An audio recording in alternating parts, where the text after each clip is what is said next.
What is up, everybody? Welcome to another episode of Marvel Standom, and this week we are dealing with the fallout of the season finale of What If, and it is a big one. With me for all time and always, I have Den of Geek News and Features editor Kirsten Howard, and Den of Geek TV editors Alec Bajalid and Katie Burt. This is a big one, folks. It is multiverse shattering. We meet the Guardians of the Multiverse. Kirsty, why don't you tell us what happened? In the Season 1 finale of Marvel's What If, the Watcher intervenes with Doctor Strange's help and the Guardians of the Multiverse finally assemble. Star-Lord T'Challa, Captain Carter, Eric Killmonger, Party Prince Thor and a Thanos-slaying Gamora are all recruited for the Watcher's team, along with the last Widow standing from the penultimate episode, and they set about stopping Ultron's multiversal reign of terror. Working together, they manage to trap Killmonger and Ultron in a pocket dimension, which Strange is tasked with watching over forever lest the pair escape and cause even more carnage. Meanwhile, the Guardians are dropped back in their various universes, and in a post-credits scene, it's teased that Peggy and Steve Rogers might get to reunite in Season 2. Even with all of that crazy info, that still does not cover everything that happened in this ep. This is a lot, and not only is this episode so big that we can't sum it up in a couple of sentences, but this episode is so big that there seems to have been a missing episode somewhere along the way. Am I the only one who felt like he blacked out and missed a whole week of his life with this Gamora stuff? Yeah, I definitely paused the episode just to be like, okay, I didn't, yeah, exactly. It's been a crazy year, so, and there's a lot of content out there. Does anybody know what was supposed to happen there? They made a Lego set for Tony Stark and I believe Gamora on Sakaar. Due to the pandemic, there were only 9 episodes in this season instead of the planned 10. So we are missing an episode which we presume is Gamora-centric and features Gamora and Tony Stark in Sakaar. Hopefully we will get to see that in Season 2. So other than, the missing episode conundrum here, what did everybody think of the episode? I personally enjoyed this one, but I feel like this one might not be a slam dunk with everybody. It seems like a slam dunk to me. I'm having a hard time imagining the hypothetical person that wouldn't appreciate the Guardians of the Multiverse battling Infinity Ultron. And I'm saying that as someone who last week claimed that he wanted to see infinite universes band together as a Megazord to battle Ultron. So it fell short from those lofty standards, but I mean, it's just a great idea executed perfectly. Just some of our old faves from previous episodes battling this enormous Digimon creature. I wish that I didn't like this episode, Alex, so I could be like, I am that hypothetical person, made corporeal. I don't think I liked it as much as you did. It was kind of I would say middling episode. Wasn't my favorite, wasn't my least favorite. From the beginning of the season, I just really hoped that there was something tying these stories together and these worlds together. And I think it's been clear for a while now that would happen on some level. And so to see it all come together is really rewarding. There were a few thematic messages that I feel like this episode and therefore the season ended on that I was a little confused about or was critical of, I guess. The way that the climactic fight evolves, it kind of has Zola, an actual Nazi, be presented as a kind of solution to a problem, which is both thematically troubling but also I know things are desperate, but putting Zola in this indestructible body that is very, very powerful feels like a bold choice. Let's not forget where this ultimately ends up. It's a pretty ludicrous final image for Zola. He's tummy Ultron. I mean, that is, in a way, that's an Easter egg in itself. We've never seen Zola's actual comic book form on screen yet, They've nodded to it with, in Winter Soldier and in the earlier episode of What If. And then this is the first time where it's he at least has a body and he's manifesting in Ultron's stomach. But that is the closest we've come to Zola's traditional, completely bonkers comic book look.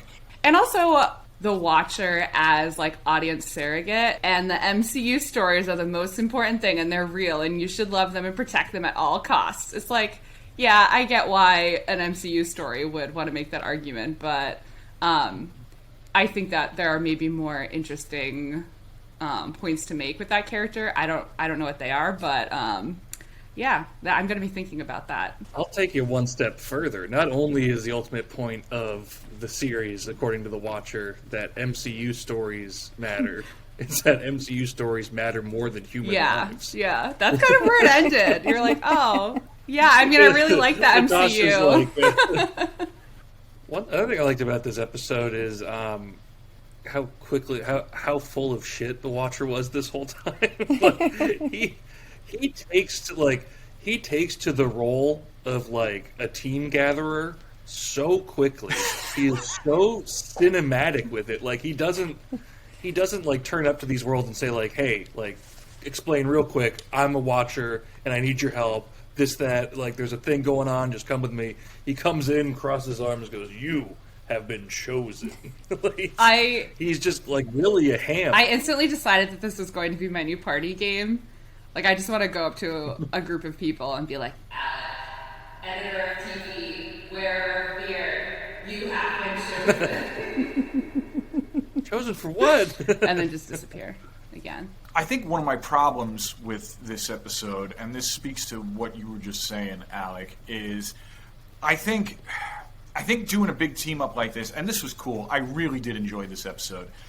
But I think getting to this quickly, rather than letting this season be the kind of standalone vignettes that it seemed to be early on, having Watcher break his oath is less impactful when we still don't know why Watcher has this oath in the first place. You know, like in the comics, there's a reason that Uatu is just the Watcher, right?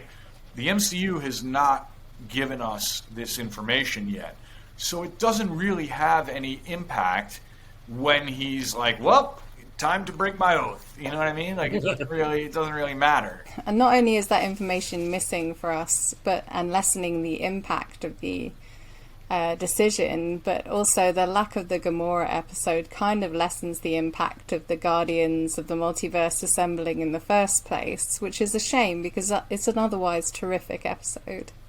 It did have some like real flaws, but it was just fun to watch, and I think pretty like clean on a moment to moment level. Like it was dense, but it wasn't crowded or confusing.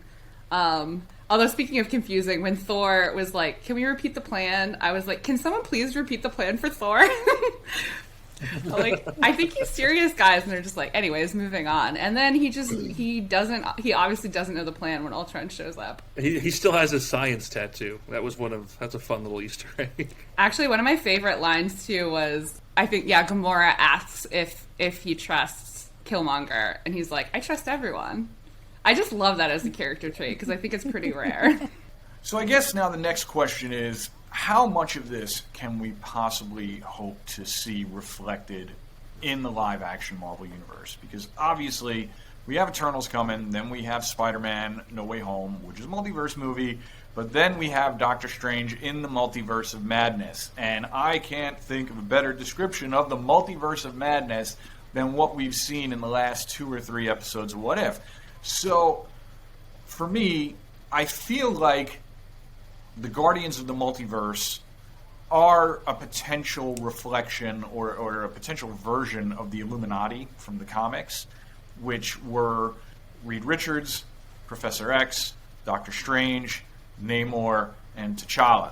And the idea is that they, like, each of them keep one of the Infinity Stones for safekeeping to prevent somebody like Thanos from being able to assemble them ever again.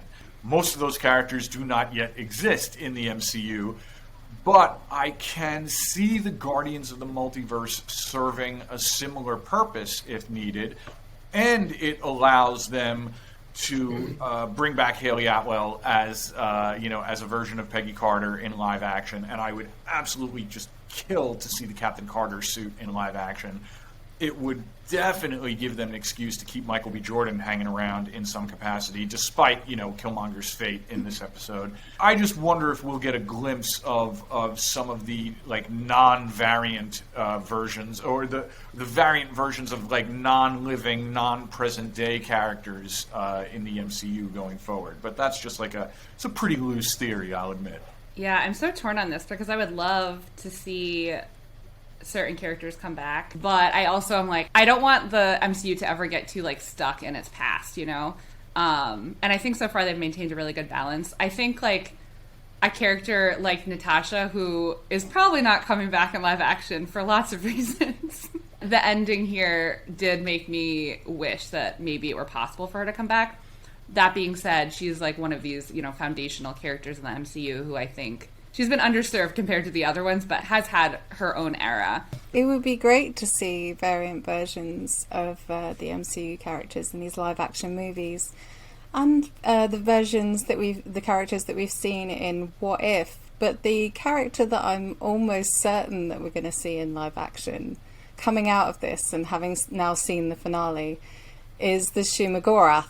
I can't envision a Doctor Strange in the Multiverse of Madness without that character popping up now. So I think that's the one that's going to live to sing another day.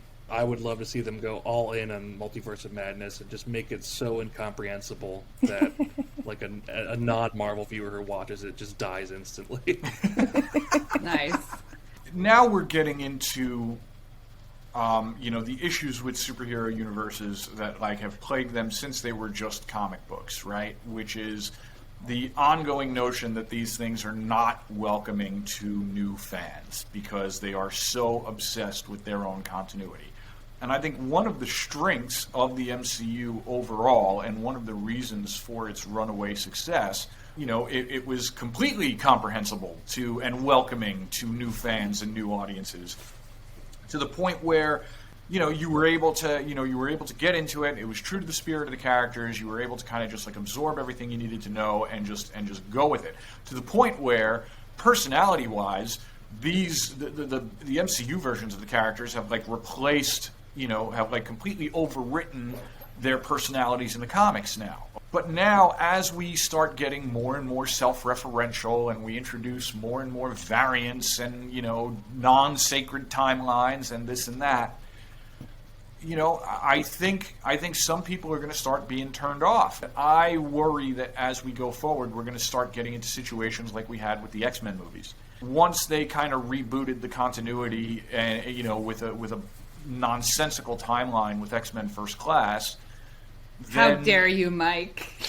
Look, and First Class is one of the best X-Men movies, but it makes this franchise makes no sense from that point forward, right? That is the moment when X-Men movies become as incomprehensible and impenetrable as X-Men comic book continuity. And I do worry that we're headed down that road with the MCU now. There's maybe another way that we can put this, and by all means, please let us know in the comments. Tell us on Twitter at Marvel Standom. We would love to hear from you. Do you be angry about it? I'm sorry? And just be angry about it, too. Be sad about Bring it. Your spiciest takes. But, do we, are there any fans that feel that the MCU is in danger of becoming too self-referential? Are we going to lose fans? I'd like to know if this feels like a winning strategy for Marvel Studios, or if folks would prefer that they stick to the sacred timeline. My favorite character makes a reappearance in this episode. The cape? Which is the USB arrow.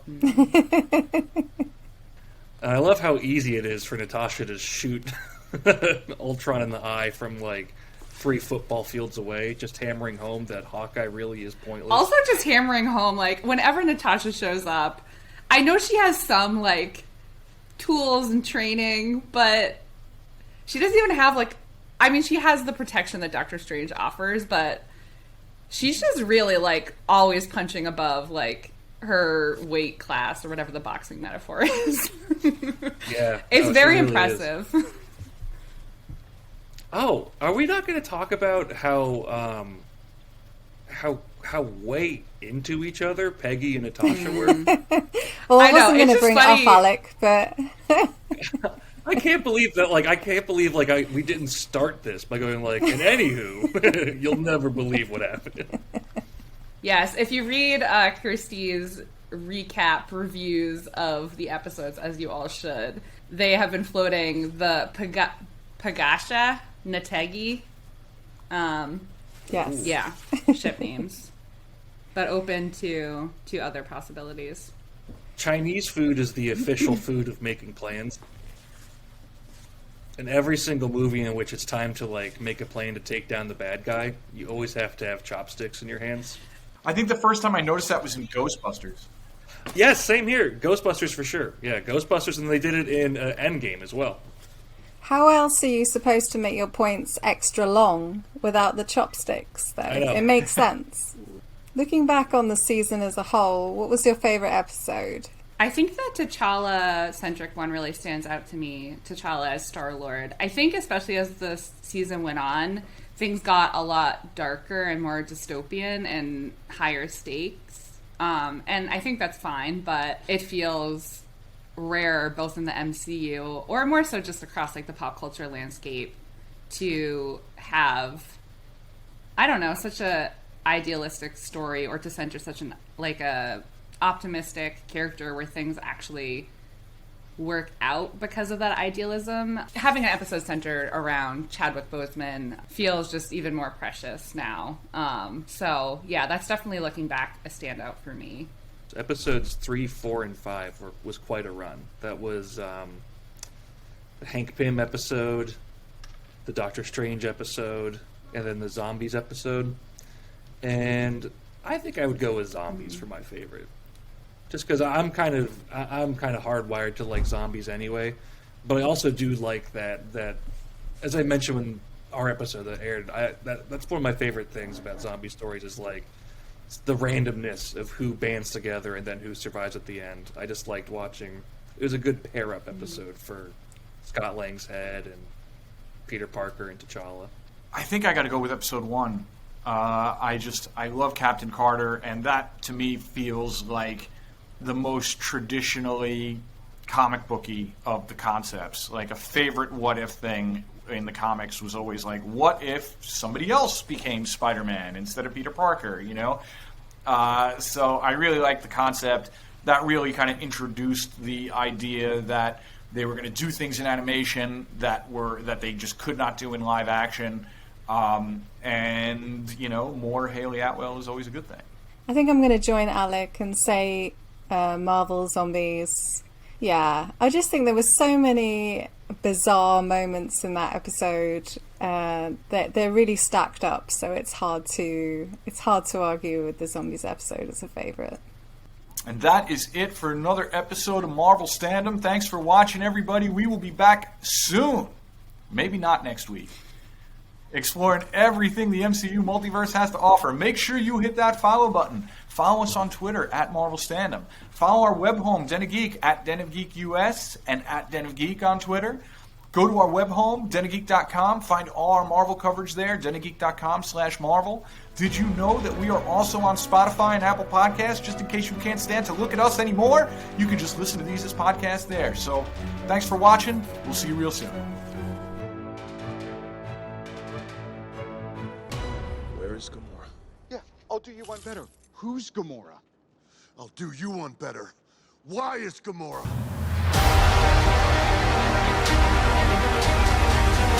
What if? Gamora!